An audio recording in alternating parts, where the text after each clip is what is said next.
Hello दोस्तों, आपका हमारे channel BK study let's crack UP board and any exam में स्वागत है। आज का वीडियो हम यूपी बोर्ड कक्षा 10 पार्ट 2 मानव नृत्य एवं रंग बिरंगा संसार पार्ट से लिया गया है। जब हम लोग अगले पार्ट 1 में हम लोग नेत्र के बारे में, नेत्र हमारा जो था उसके पार्ट के बारे में हम लोग पढ़ चुके हैं।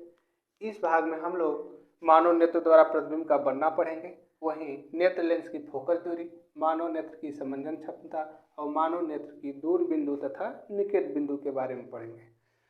अगर हम मानव नेत्र द्वारा प्रतिबिंब का बनने की बात करें तो हमारा मानव नेत्र, जो कि आप लोग चित्र में देख पा रहे हैं, मानव नेत्र लगभग ऐसे ही बना होता है हम लोगों का मानव नेत्र। अगर हम प्रतिबिंब की बात करें तो अगर हम अनंत पर कोई वस्तु को देखने की कोशिश करते हैं तो हमारा जो प्रकाश होता है वो हमारा प्रकाश कार्निया से होते हुए इसमें जलीय द्रव भरा रहता है। कार्निया और लेंस के बीच में जलीय द्रव से होते हुए इसमें कंचाव द्रव भरा रहता है।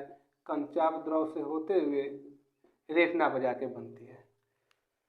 हमारी जो वस्तु होती है पहले आप कार्निया पर जाती है। कार्निया के बाद हमारा जो पारदर्शी जलीय द्रव होता है उसमें उससे पास होती है। फिर हमारा ये जो लेंस लगा रहता है वहाँ से अपवर्तन के पश्चात जाके ये कंचाव जल से होते हुए रेटिना पर जाके बन जाती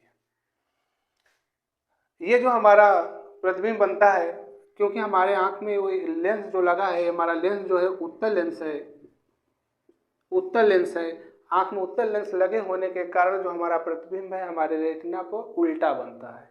लेकिन ये प्रकाशिक कोशिकाओं के द्वारा दिमाग तक पहुंचता है तो हमारा दिमाग उसे अपने सामंजन क्षमता से या समझदारी से उसे सीधा दिखाता है। यह हमारा मानव नेत्र द्वारा प्रतिबिंब का बनना हुआ।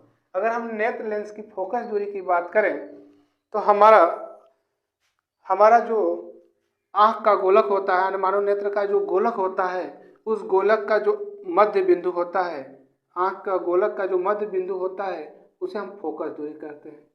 ये हमारी जो फोकस दूरी होती है परिवर्तनशील होती है।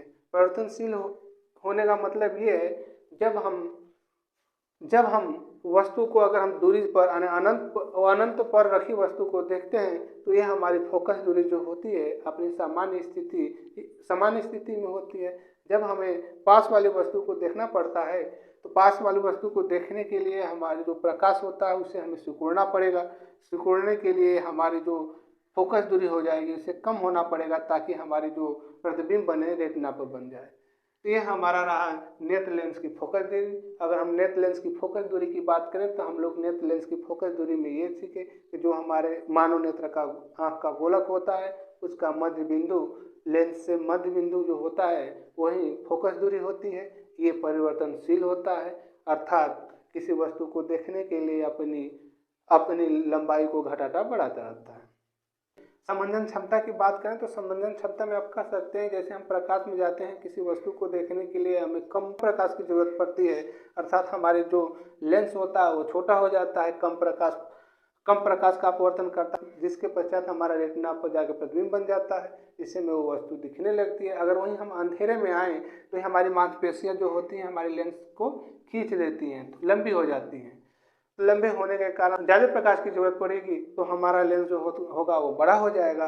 बड़ा होने के कारण हमारी आँखों में प्रकाश ज़्यादा मात्रा में जाएगी, जिससे हम लोग किसी वस्तु का प्रतिबिंब रेटिना पर बनाने में समर्थ हो पाएंगे। तो यही हमारी नेत्र की समंजन क्षमता होती है।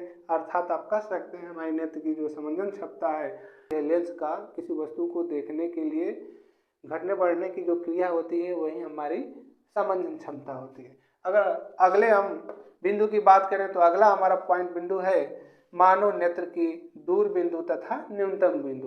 तो हमारे मानव नेत्र की बात करें तो मानव नेत्र की न्यूनतम और दूर वाली बिंदु निश्चित किया गया है। अगर हम मानव नेत्र की दूर वाली बिंदु की बात करें तो हमारे नेत्र की दूर बिंदु को अनंत कहा गया है, अर्थात हम लोग अनंत दूरी पर रखी वस्तु को देख सकते हैं। अगर वहीं निकट बिंदु की बात की जाए तो इसे 25 सेमी माना गया है, अर्थात हम लोग 25 सेमी तक निकट वाली वस्तु को देख सकते हैं।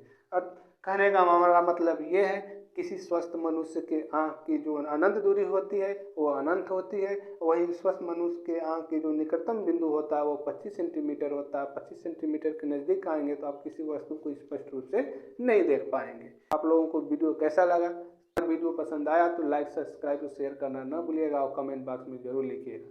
थैंक यू, धन्यवाद, जय हिंद।